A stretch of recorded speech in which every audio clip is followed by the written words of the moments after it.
All right, today we're diving into one of the most tense, awkward, and just plain weird proposals in all of literature. This is a story that's not about romance at all. No, it's about fear, it's about power plays, and it's about a wedding that's treated just like a business deal. It's a perfect look at a world that values cold, hard facts over everything else. This one line, it just perfectly captures the absolute terror of our guy, the blustering industrialist, Mr. Bounderby. See, he's about to announce he's getting married, and he's just convinced it's going to end in total destruction, either emotional or, literal. It really sets the stage perfectly for the confrontation that's about to happen. So, here's how we're going to break this all down. We're going to walk through this whole dramatic event in 5 parts. We'll start with the dreaded announcement, then we'll see the unexpected power of pity, look at the new arrangement that they come to, then the chillingly factual marriage itself, and we'll finish up with the groom's very revealing wedding speech. Okay, so let's set the scene. Our story kicks off with Mr. Bounderby facing a task that scares him more than any business negotiation ever could. He has to tell his housekeeper, the very formidable Mrs. Sparsit, that he's getting married, which means she's got to move out. Now, for a guy who loves to boast about being this loud, self-made tycoon, he is absolutely petrified. He has played this conversation over and over and over in his mind, imagining every possible worst-case scenario. And it really tells you something, doesn't it? It shows this deep insecurity hiding right under that bombastic exterior, because he is just convinced Mrs. Sparsit's reaction is going to be nothing short of explosive. I mean, just look at this list of his anxieties. His fears range from the dramatic, like her packing her bags and just storming out, to the outright destructive. He's picturing her getting abusive or literally tearing the house apart. He thinks he's prepared for any and every emotional outburst. Or so he thinks. So, after psyching himself up, he even buys a bottle of smelling salts just in case she faints. He finally confronts her.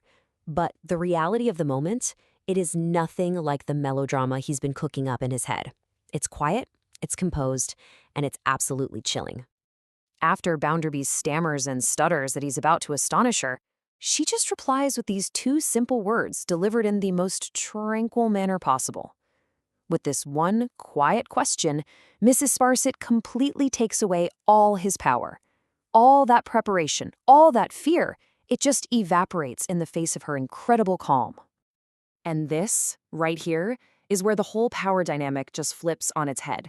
Bounderby walked in expecting to be the one in charge, right? Delivering this life-changing news. But he's about to become the object of pity, which is a far, far more powerless place to be. There it is, he finally gets the words out. The words he's been dreading. He puts the blunt fact right out there in the open and just braces for the explosion he is so sure is coming. Just notice the total disconnect here between what he expected and what actually happens. He was ready for hysterics, for fainting, for pure fury. What does he get instead?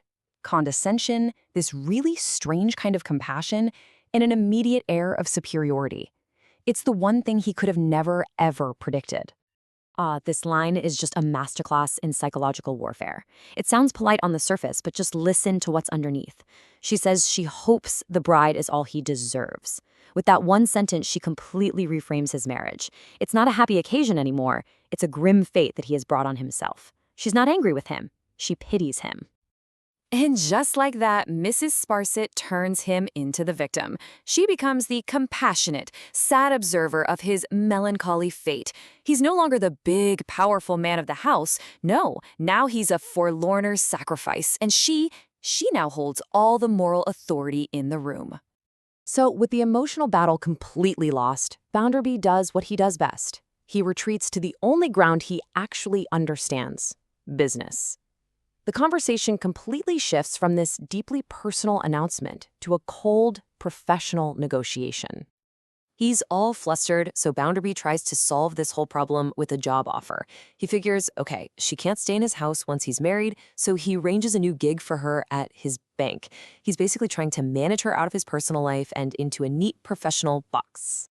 And the offer, it's actually pretty generous. She gets private apartments, her utilities are paid, she gets a personal maid, even security, and the same salary, which is politely called an annual compliment. He is trying to solve an emotional problem with a financial solution, framing their entire relationship in terms of pure dependence. Her acceptance is just as strategic as her pity. She acknowledges that, yes, she eats the bread of dependence, but she frames it as her choice to accept it from him, specifically. She agrees to his terms, sure, but she does it in a way that lets her keep her dignity and reinforces her superior, compassionate position. Okay, so with that whole arrangement settled, we can finally turn to the marriage itself. And if you're looking for romance, you have definitely come to the wrong place. The entire engagement is treated like a business transaction, just a series of manufacturing processes. I mean, the lead up to the wedding is literally described like an assembly line. The business was all fact, from first to last. There is zero mention of love or affection or excitement. It's just a series of transactions. Items get produced, contracts get signed, all for this union. This total lack of emotion, it even extends to time itself. We're told time didn't speed up with anticipation like foolish poets might suggest. Nope. In the world of Gradgrind and Bounderby, every second is just another fact, another tick of the clock, recorded with deadly statistical regularity. So the day arrives, and at the wedding breakfast, the groom, Josiah Bounderby of Coketown, he gets up to give a speech. And let me tell you, this speech tells you everything you will ever need to know about this man and about this marriage. This right here is his central boast. He prides himself on being a man of pure, unadorned fact. He doesn't do poetry, he doesn't do metaphors, he calls things what they are. It's basically a declaration of war on imagination, and that's the philosophy he's bringing into his marriage. So what's he really saying? Well, his entire speech is about himself. He reminds everyone, again, of his humble beginnings, he boasts about his independence, and he declares he wants to marry Louisa because he thinks she's worthy of him, and he, of course, is worthy of her. The whole thing is framed as a transaction between two assets of equal value. And then, in a quiet moment away from the party, we get the heartbreaking truth. The bride's brother, Tom, whispers this to her. Lou, that's short for Louisa, she isn't a happy bride. She's a game girl, a first-rate sister, who has sacrificed herself in this completely loveless marriage, all for her brother's benefit. Which really leaves us with this final thought, doesn't it? In a world where absolutely everything is reduced to a transaction, a statistic, a cold, hard fact, who is the one that truly pays the human price? Well, this story suggests it's the person who is forced to deny their own heart for the sake of somebody else's cold calculation.